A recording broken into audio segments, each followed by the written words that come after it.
Assalamualaikum warahmatullahi wabarakatuh. Kisah orang ahli tahajud yang menangis karena tidak dipedulikan Allah Subhanahu wa taala. Dikisahkan dahulu ada seorang ahli ibadah yang hampir bertahun-tahun tidak pernah meninggalkan sholat tahajud. Hal ini tentu suatu kebanggaan bagi orang-orang beriman karena suatu pertanda bahwa ia adalah seorang ahli ibadah. Malam-malam yang biasa digunakan orang-orang untuk tidur, ia gunakan untuk qiyamul lail, beribadah kepada Allah Subhanahu wa taala.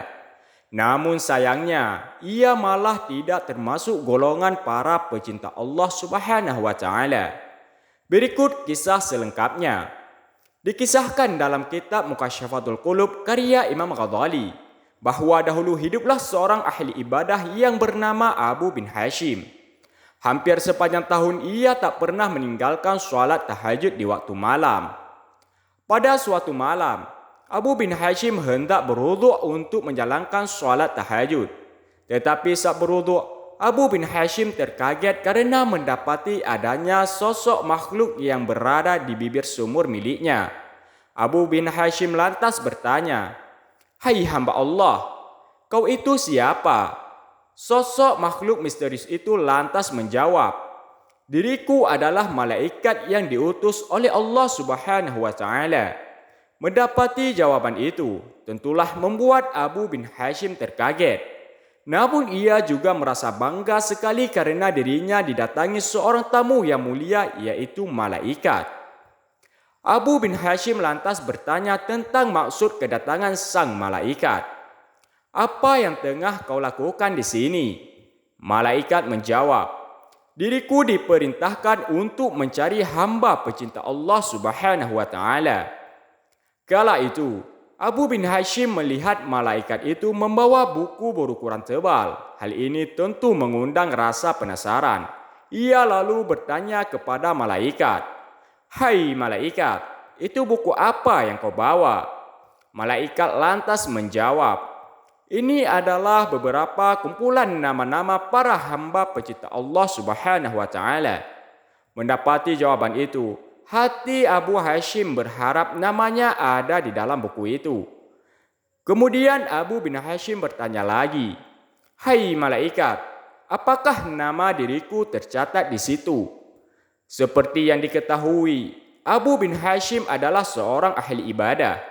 Ia menduga bahwa namanya termaktub dalam buku malaikat itu. Hal ini sebab Abu bin Hashim senantiasa mengerjakan sholat tahajud di malam hari, berdoa dan melakukan munajat kepada Allah Subhanahu wa taala pada waktu sepertiga malam. Namun setelah dicek oleh malaikat, ternyata nama Abu bin Hashim tidak tercatat dalam buku itu. Abu bin Hashim lantas kedua kalinya meminta malaikat untuk mengecek ulang namanya. Namun tetap saja namanya tidak ditemukan. Malaikat berkata kepada Abu bin Hashim, "Benar, namamu tak ada dalam buku ini." Melihat ketiadaan namanya, Abu bin Hashim lantas badannya gemetar, lalu terjatuh dan tersungkur di depan malaikat itu.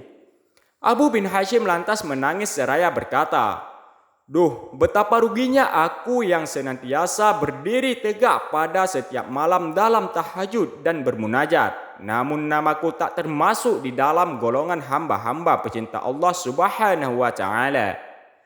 Melihat kesedihan itu, malaikat lantas berkata kepada Abu bin Hashim, "Hai Abu bin Hashim, bukannya diriku tak tahu bahwa kau bangun tiap malam saat orang lain tidur. Kau ambil air wudhu dan kedinginan di saat orang lain terlelap dalam tidur malam.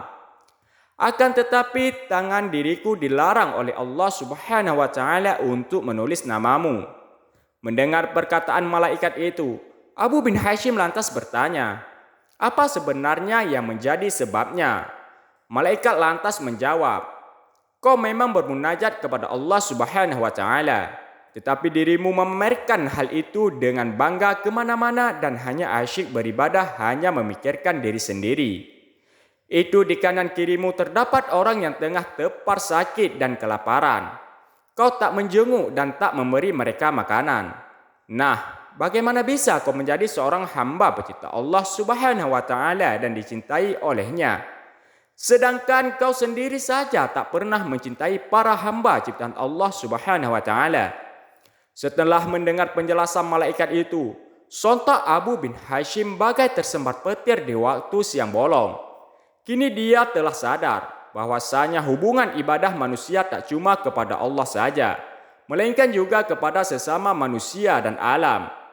Dari kisah ini dapat diambil pelajaran bahwasanya janganlah berbangga diri dengan ibadah yang kita kerjakan seperti bangga atas ibadah sholat, berpuasa, berzikir, jika tak dibarengkan dengan hubungan sosial yang baik antara sesama manusia dan makhluk ciptaan Allah lainnya.